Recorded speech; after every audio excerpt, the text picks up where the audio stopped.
اسی طرح ایک حدیث میں آپ علیہ الصلوۃ والسلام نے فتنوں کا ذکر کرتے ہوئے ارشاد فرمایا کہ میری امت پر ایک زمانہ ایسا آئے گا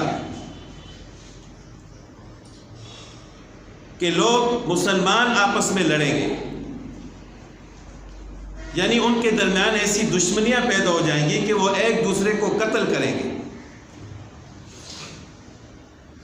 اور جب ایک دوسرے کو قتل کریں گے تو قتل کرنے والا بھی جہنمی ہوگا اور جس کو قتل کیا جائے گا وہ بھی جہنمی ہوگا۔ تو صحابہ کرام نے پوچھا کہ یا رسول اللہ صلی اللہ علیہ وسلم، قتل کرنے والے کا تو جہنمی ہونا ظاہر ہے کہ اس نے اپنے مسلمان بھائی کا خون بہایا، لیکن مقتول کیوں جہنمی ہوگا؟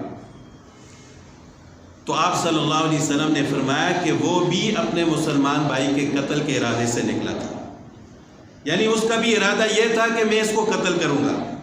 ادھر سے دوسرا بھی اسی نیت سے آیا تھا کہ میں اس کو قتل کروں گا۔ اب جس کا وار پہلے چل گیا اس نے قتل کر دیا،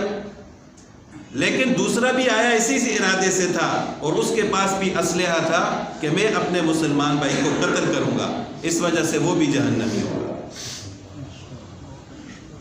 اور یہ قتل و غارت کوئی دین کی وجہ سے نہیں ہوگی، بلکہ ذاتی دشمنیوں کی وجہ سے، جاہلیت کی وجہ سے، چھوٹی چھوٹی باتوں پر جس طرح زمانہ جاہلیت میں ہوتا تھا۔ اور پھر ایک حدیث میں آپ صلی اللہ علیہ وسلم نے ارشاد فرمایا کہ قیامت کے نزدیک ایک ایسا زمانہ آئے گا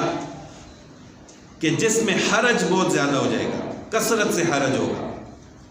تو صحابہ کرام نے پوچھا کہ یا رسول اللہ صلی اللہ علیہ وسلم، یہ حرج کیا چیز ہے؟ تو آپ صلی اللہ علیہ وسلم نے فرمایا کہ قتل و غارت بہت زیادہ ہو جائے گی۔ اور پھر اسی حدیث میں آپ صلی اللہ علیہ وسلم نے فرمایا کہ قتل کرنے والے کو یہ معلوم نہیں ہوگا کہ اس نے کیوں قتل کیا ہے،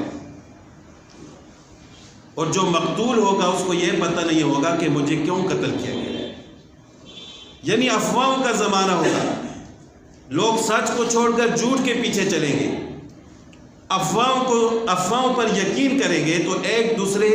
کے خلاف جو ہے ان کے دل میں دشمنی پیدا ہو جائے گی۔ حقیقت کا پتہ کسی کو بھی نہیں ہوگا کہ میں اس کا دشمن کیوں بنا ہوں۔ منافق لوگ ان کو آپس میں لڑائیں گے اور یہاں تک بات پہنچ جائے گی کہ وہ ایک دوسرے کو قتل کریں گے۔ قتل کرنے والے کو بھی پتہ نہیں ہوگا کہ میں نے کیوں قتل کیا، اور قتل ہونے والے کو بھی پتہ نہیں ہوگا کہ میں نے کیوں قتل کیا۔ تو آج ہم دیکھتے ہیں، روزانہ اخبارات میں پڑھتے ہیں، خبروں میں سنتے ہیں فلاں جگہ پر قتل ہو گیا، کوئی پتہ نہیں ہے کس نے قتل کیا۔ راستے سے جاتے ہوئے لوگ قتل ہو جاتے ہیں، کوئی ان کی دشمنی نہیں ہوتی، وہ یہی سمجھتے ہیں کہ ہم تو سکون سے زندگی گزار رہے ہیں، لیکن جب گھر سے باہر نکلتے ہیں اچانک قتل ہو جاتے ہیں۔ تو ہمیں کثرت سے یہ دعا پڑھنی چاہیے جو رسول اللہ صلی اللہ علیہ وسلم نے پڑھی تھی کہ اللہم انی اعوذ بک من الفتن ما ظہر منها وما بطن۔